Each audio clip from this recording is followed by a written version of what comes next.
This is the session on industrialization of cannabis. It's a very hot topic, and I am Dr. Blessed Okole, the research group leader, Agro-processing at the CSIR. This group falls under the Advanced Agriculture and Food Cluster, and we're doing good things in cannabis also at the CSIR. Today, I have two presenters. The first one is Professor David Caterera, and the second one will be Mr. Andy Radford. Professor David Caterera holds a PhD in pharmaceutical science from the University of Strathclyde, Scotland. He has worked in pharmacy, pharmaceuticals, and biotech research in the past 20 years in 4 countries and 3 continents. He is currently a professor of pharmaceutical science at Swaney University of Technology, where he conducts research and teaches. He has several inventions to his name, including the nutraceutical Nicelo and COVID Connect app for use in clinical trials and post-recovery. David is chair of Pharma Connect Africa non-profit company, which convenes stakeholders in the pharmaceutical, biotech, and cannabis industries across Africa.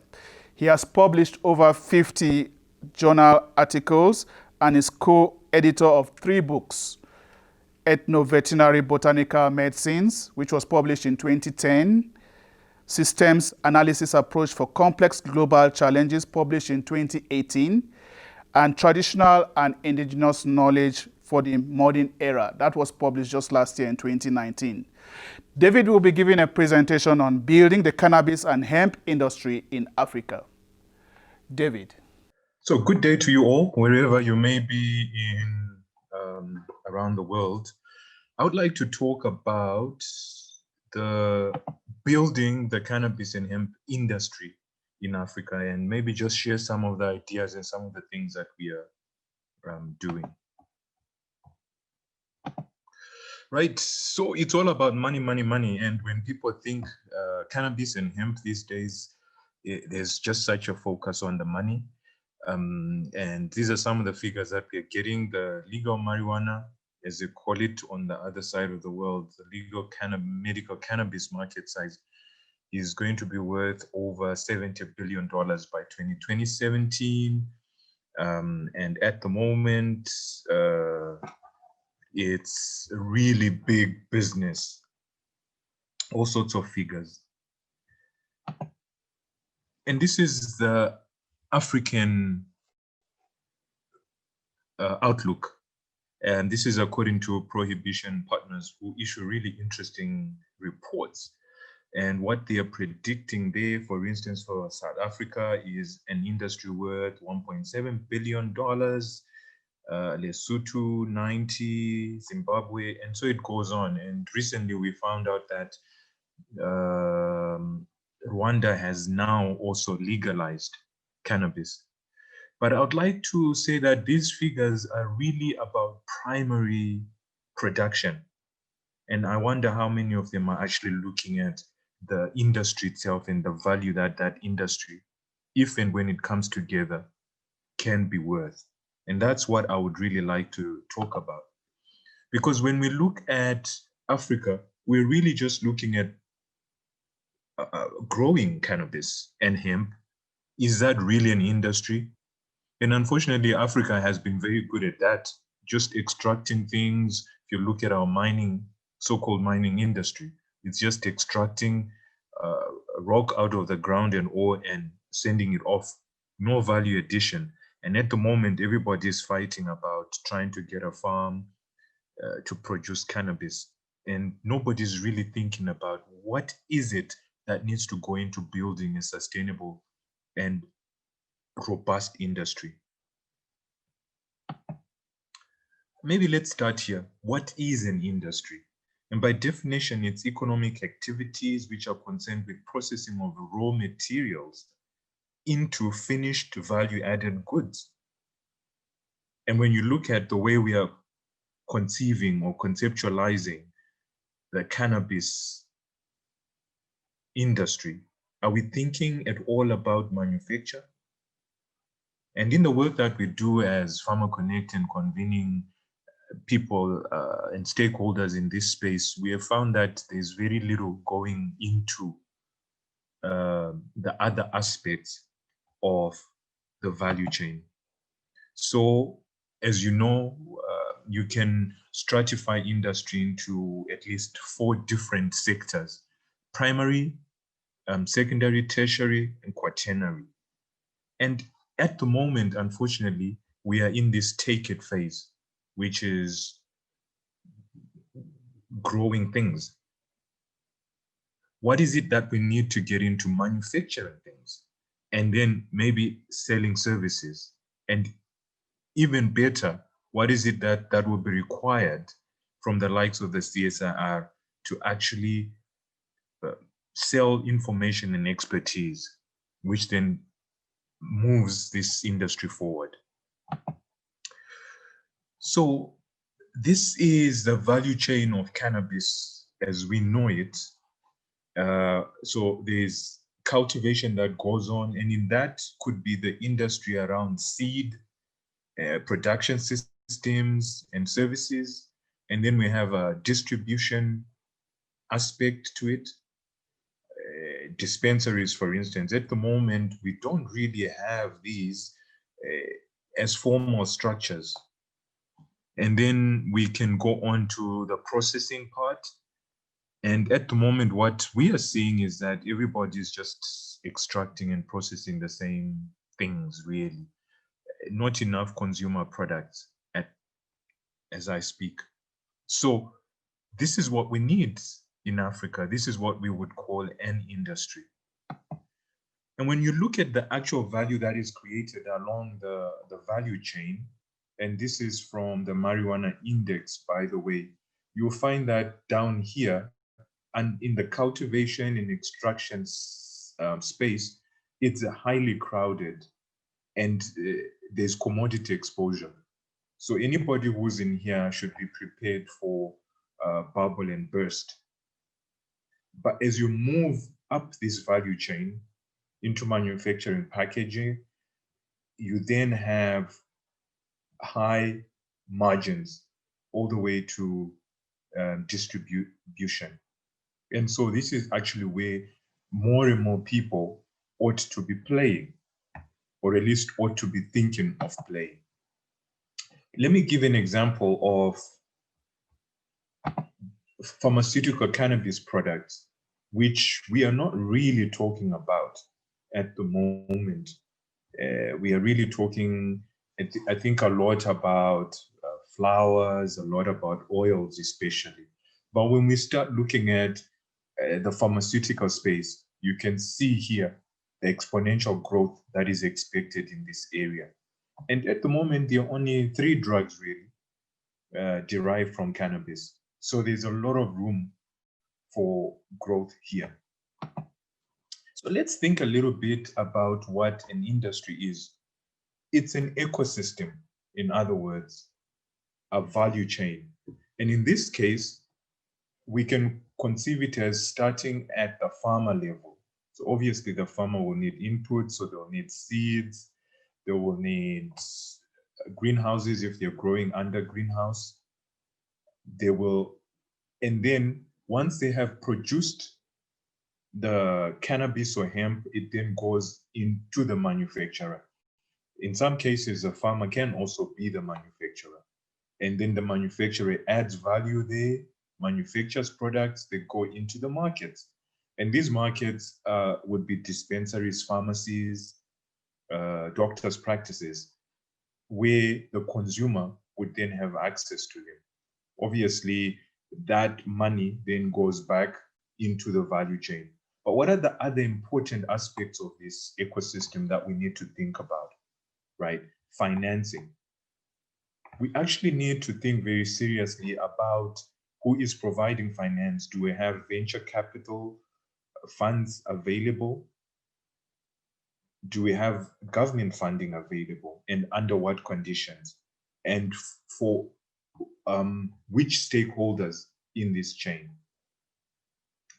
And then enabling legislation and regulations.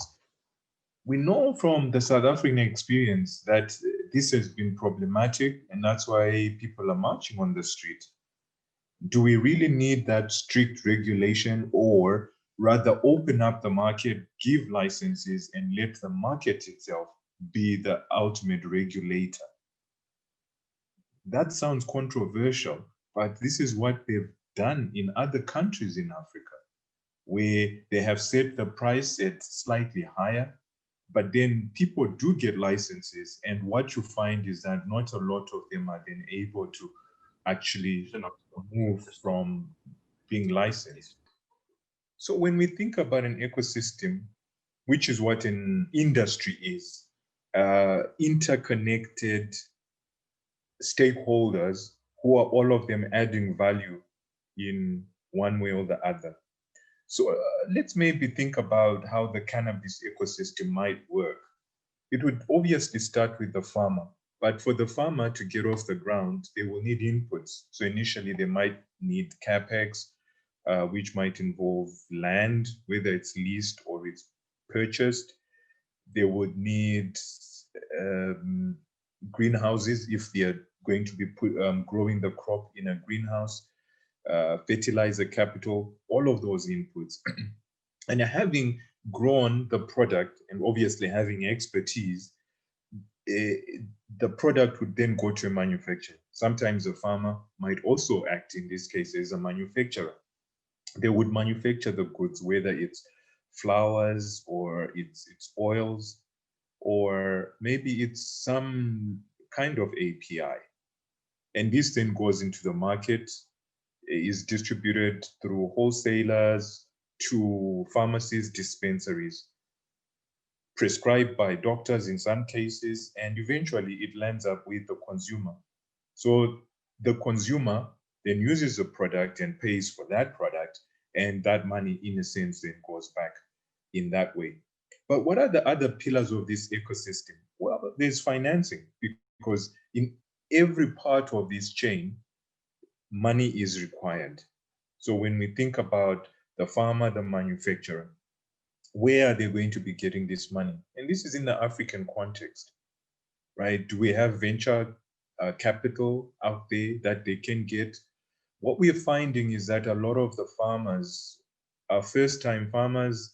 They are capital raising naive, so they need a lot of support. The other issue is enabling legislation and regulations. And one then needs to be controversial here and say, really, is the licensing regime that has been created, particularly in South Africa, benefiting anybody, or who is it benefiting? Is it possible, for instance, to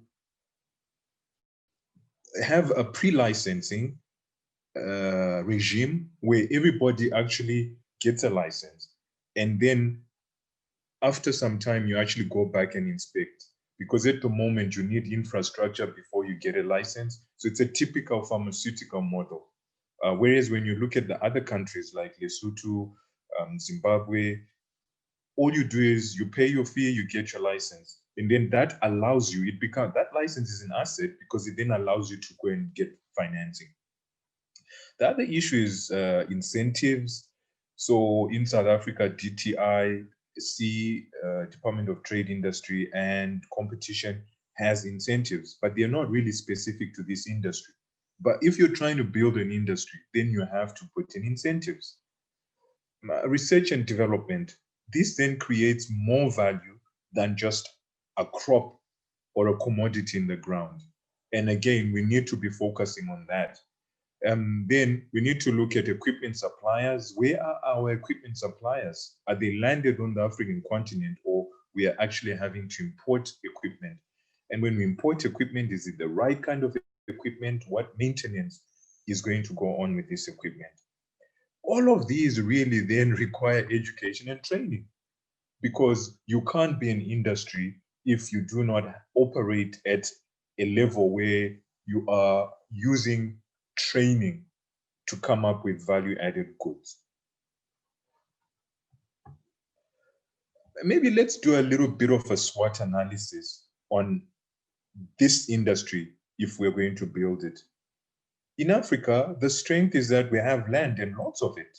We have sunshine, so the need for always growing under greenhouse conditions is not necessary, particularly with hemp. We have cheap labor, and that labor in some cases is highly sophisticated because they have been in agriculture for a long time. And in the tobacco growing areas of Africa, like in Zimbabwe and in Malawi, that expertise that's been grown in tobacco growing can now be used with cannabis. And so in terms of opportunities, we have that opportunity to build an inclusive industry because we know that people for generations have been growing cannabis in informal settings. So how is it then that we can actually bring them into a formal value chain? But one of the things is also to be able to clearly separate hemp from high THC. And I don't think that policymakers or even a lot of people quite understand what that separation is. The other opportunities is the entry of big pharma. So already Novartis, Sanofi, and Teva are getting into this space. So that means that there'll be a lot of demand for cannabis biomass. It is estimated through various reports that 49 million people globally currently use medical cannabis, but do not really have legitimate sources of it. So there's a huge unmet demand. And just think about other people beyond these 49 million who might potentially use it. Let's talk about the weaknesses. And you can see it's a whole basket list of weaknesses. There's legislative uncertainty. And we are certainly seeing that in South Africa. The population is becoming restive about that.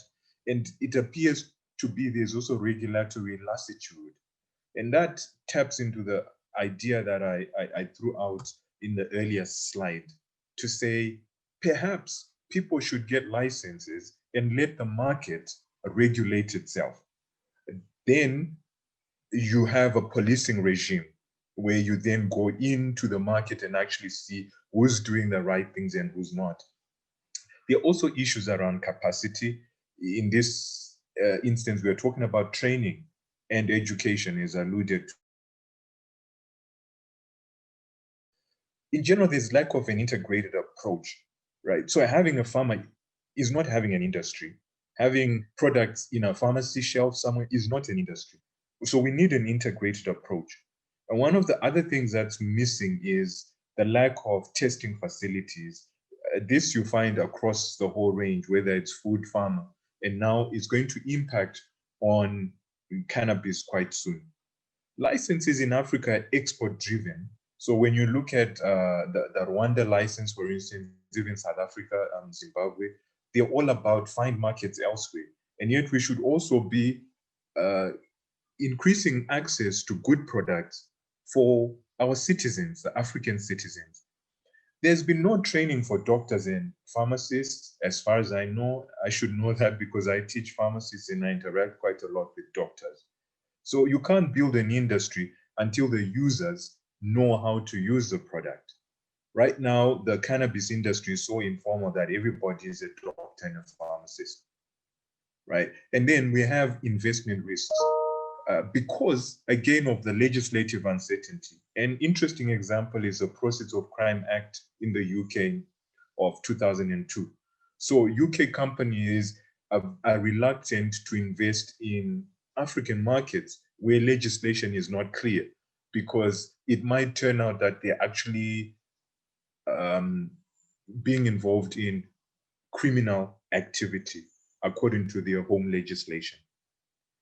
The biggest threats to the industry are lack of understanding of the industry by policymakers and by people who are in the industry. And then this leads to confusion also in the public's mind between medical and recreational cannabis. And there has not been any effort from the government, policymakers, or regulators to actually educate the public about the differences between cannabis and cannabis use in medical terms and recreational use. And of course, we might have the land and sunshine, but sooner or later, when we start having synthetic cannabinoids, then we will lose out on this opportunity. So what have we done? Well, from a TUT perspective, we are trying to gather different role players and actually set up a technology center. And this technology center would hopefully take care of a lot of these issues that we've talked about. And these are some of the potential services that would be provided by such a technology center. So pre-product level, it would be assisting with the proposals of governments across Africa, financial plans, because a lot of the people that we encounter are not really business people. They have land, some of them are informal farmers, but you need to package this into a business. And so that would also involve having project pre-feasibility reports, looking at a regulatory landscape, and then of course, all of these other things, including coming up with MVPs and product evolution for the next 5 years.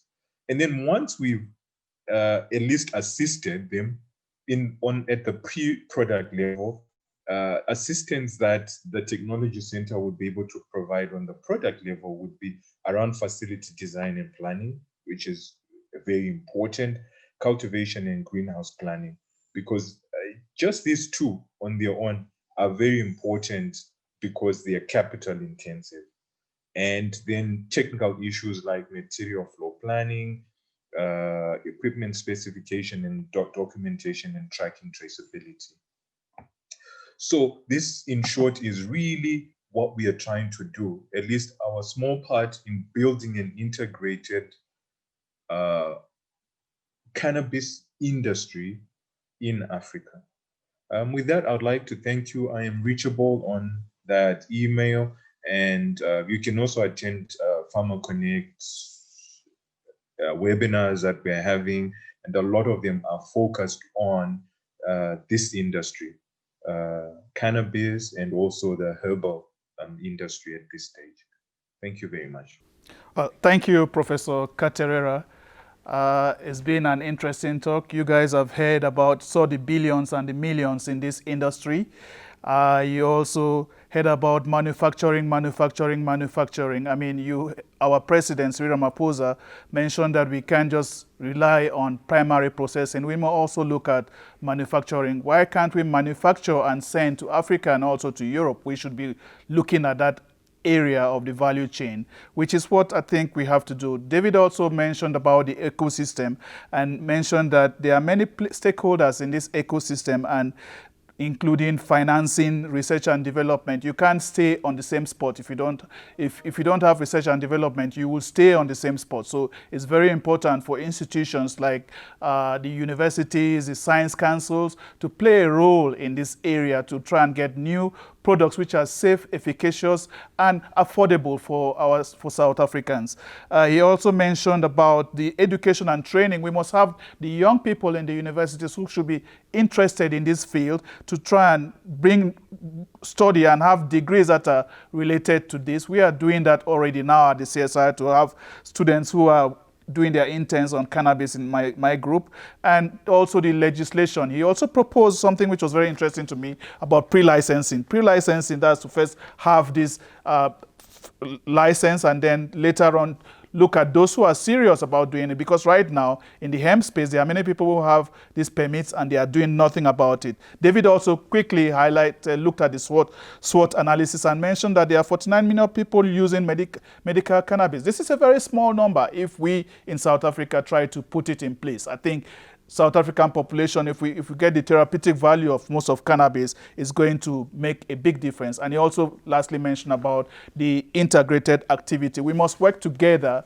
to get products to the market, to get safe, efficacious, and affordable products to the market. And our next speaker is Andy Radford.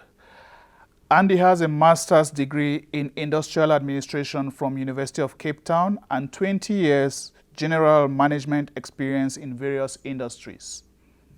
Having been the director of the Biocomposite Center of Competence at the CSIR, he co-founded the Mandela Bay Composites Cluster in 2016 in order to bridge the gap between industry, academia, and government. He conceptualized and hosts the prestigious annual African Advanced Manufacturing and Composites Show. Andy is going to tell us about an initiative which we put in together involving the CSIR Nelson Mandela University and the Koega Development Corporation. He's working on establishing the Eastern Cape Natural Fiber Agro-processing Hub. Let me just quickly talk about this initiative. We want the Eastern Cape is very popular for hemp and production, and we want to put this consortium to try and see how we can harness the best and also give back to the community, to the Eastern Cape, on hemp and also on cannabis. Andy's talk is on industrialization of cannabis, focusing on hemp and hemp products. Andy.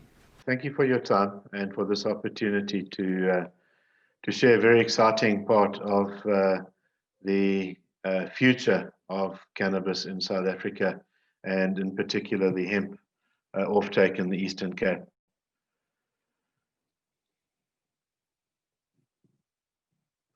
The Eastern Cape province has a natural fiber ambition and is looking at using cannabis as an emerging sector, and we'll be looking at some of the opportunities for it.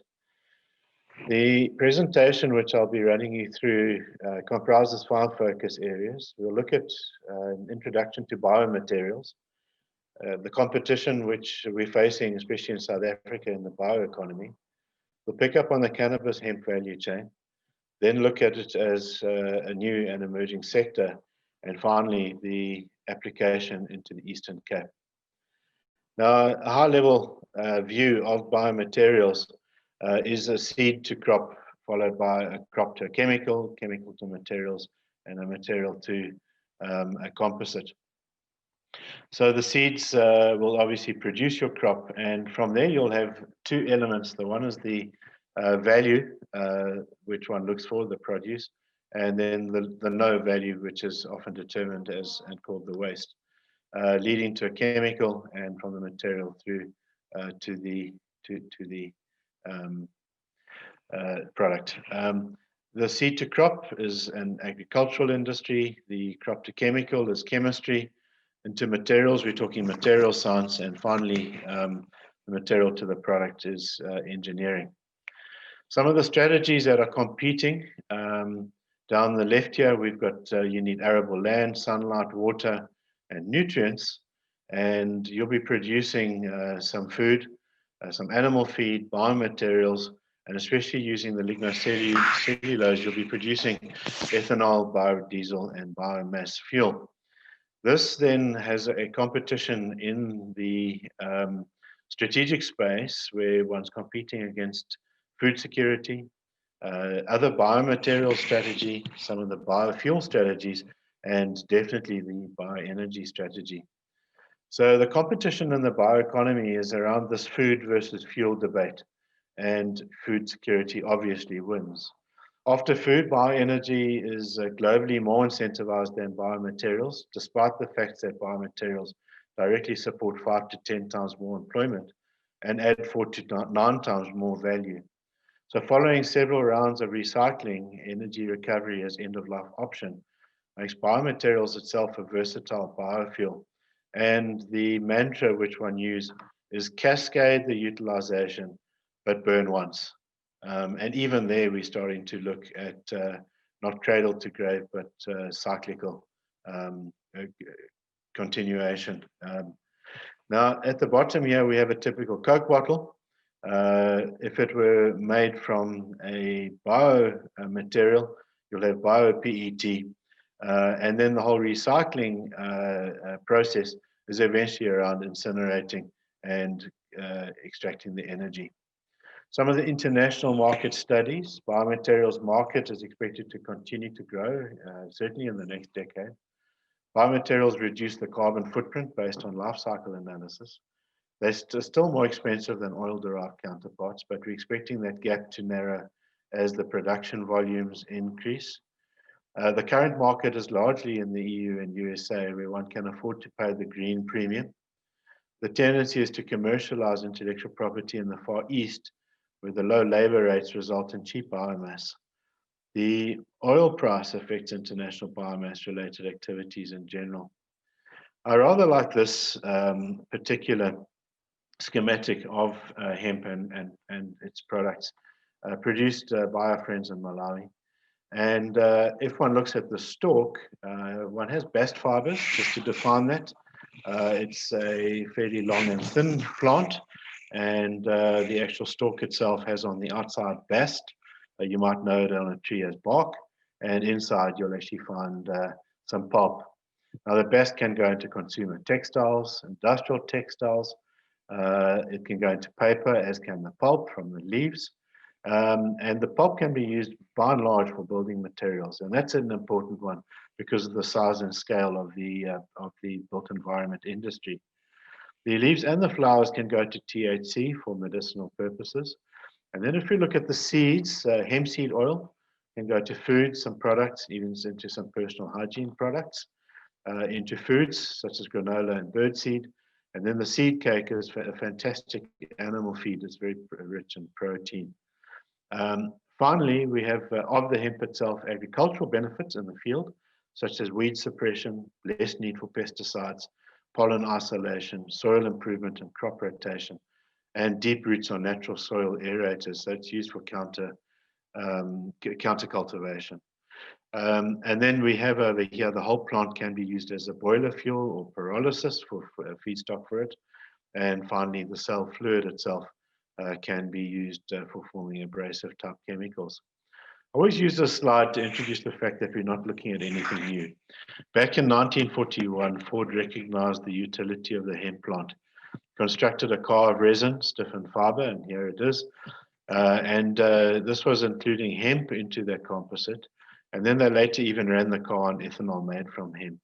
So Ford knew that hemp could produce vast economic resources if widely cultivated. Looking at some of the advanced manufacturing biomaterials, one has biopanels, phenolic sandwich panels using what's called as the vacuum-assisted resin transfer technique, bioplastic panels where the fiber is put into a plastic, phenolic sandwich panels, and that was flax, whereas here we have Kennaf, where one makes a polypropylene parcel tray, or for that matter, over here we have the Mercedes-Benz C-Class door liner. And this schematic shows the process where, in this case, it's a Kennaf fiber. It's grown, in this case, in Winterton. ARC did some research in terms of stripping the bast fiber off it. But by and large, it's done in a more industrial way. And this is the Sustainable Fiber Solutions Factory in Winterton, owned by the IDC, but currently not in operation. And one ends up with this type of fiber. As you can see, it's fairly light in color, and it's a fairly clean fiber.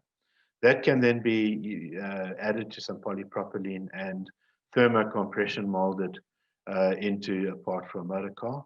Similarly, we ran some trials with Nedbank and used the fiber, and here it's a vacuum-assisted resin transfer molding to produce a Nedbank sign.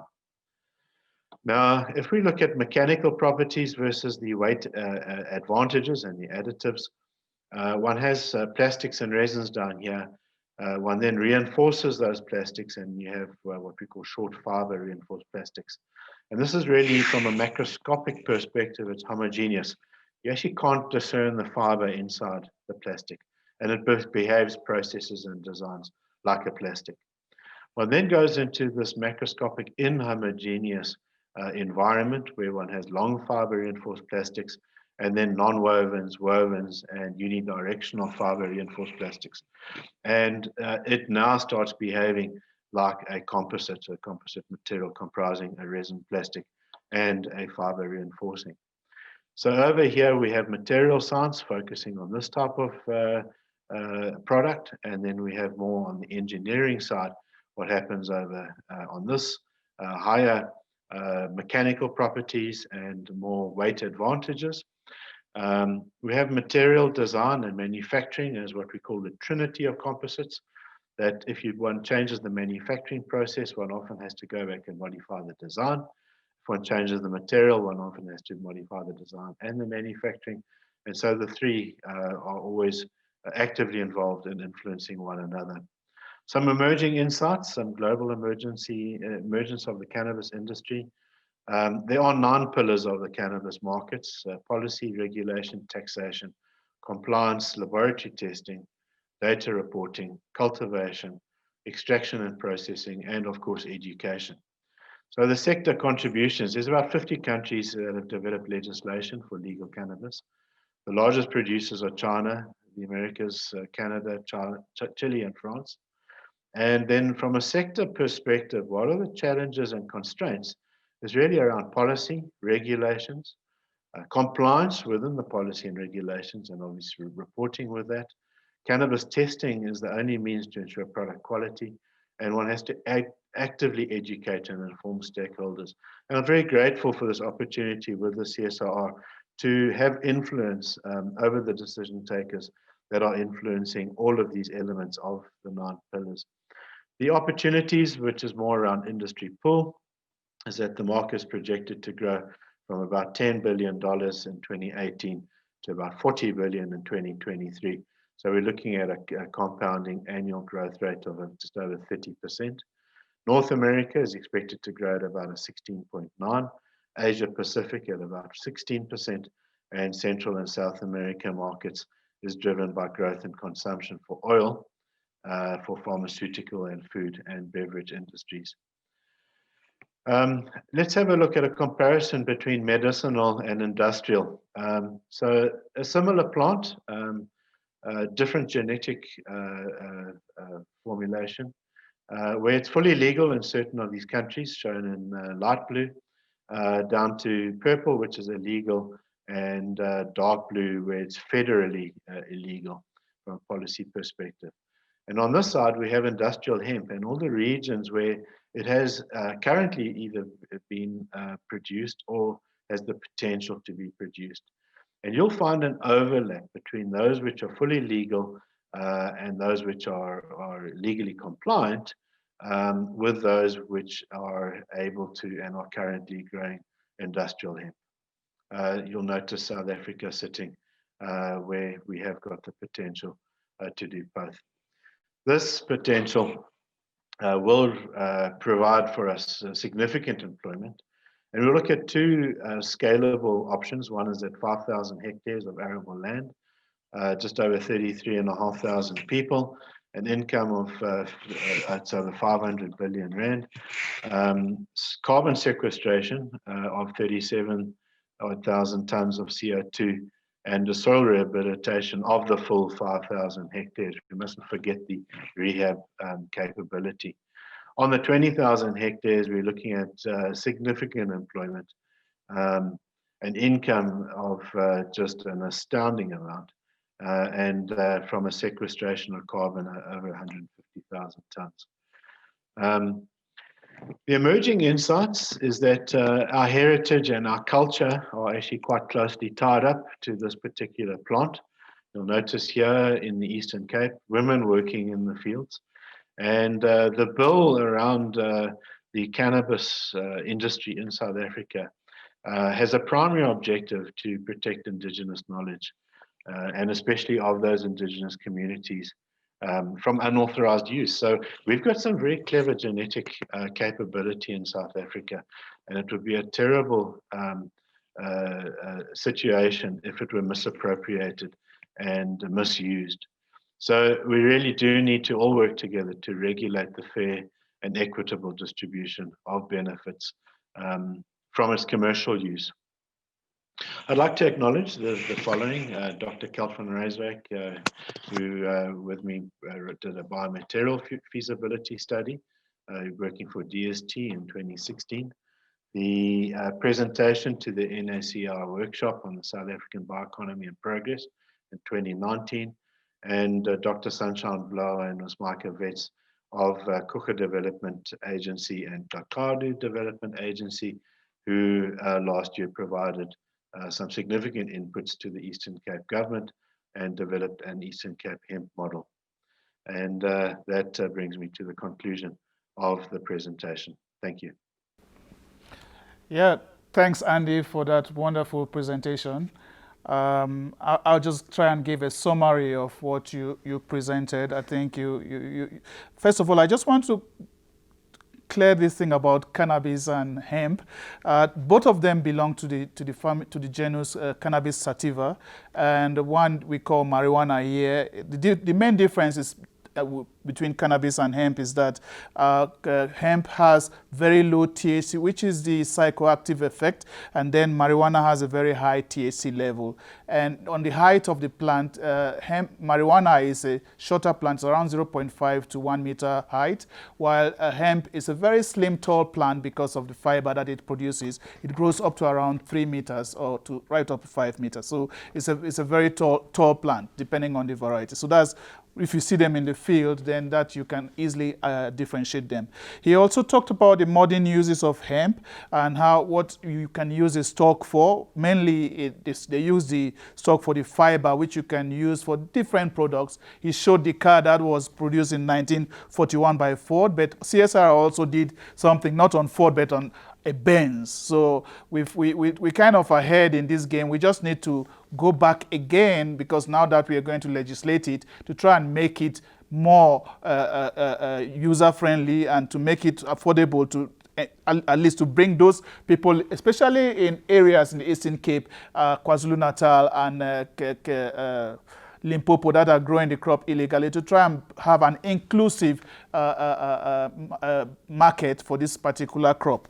I think he also mentioned about the mechanical engineering and the chemical engineering, and I would just like to highlight to you that all of this is currently happening in South Africa. And Nelson Mandela University and also Durban University of Technology have faculties that are dedicated to non-woven and woven materials in this particular area. I think one of the highlights also was when you have at least 20,000 hectare or 5,000 hectare, what you can get from it. And he also highlighted about the consortium base of working, which is what we are trying to do. And the CSIR had this pilot facility in Port Elizabeth, but we realized that it's not easy to do it alone. So we're trying to bring this consortium between Nelson Mandela University, Koiga Development Corporation, and also we want to also involve the DTI, who will be the sponsor of it, and IDC. So it's going to be a big consortium on hemp. Thank you very much. So we will now open the floor now for questions and answers.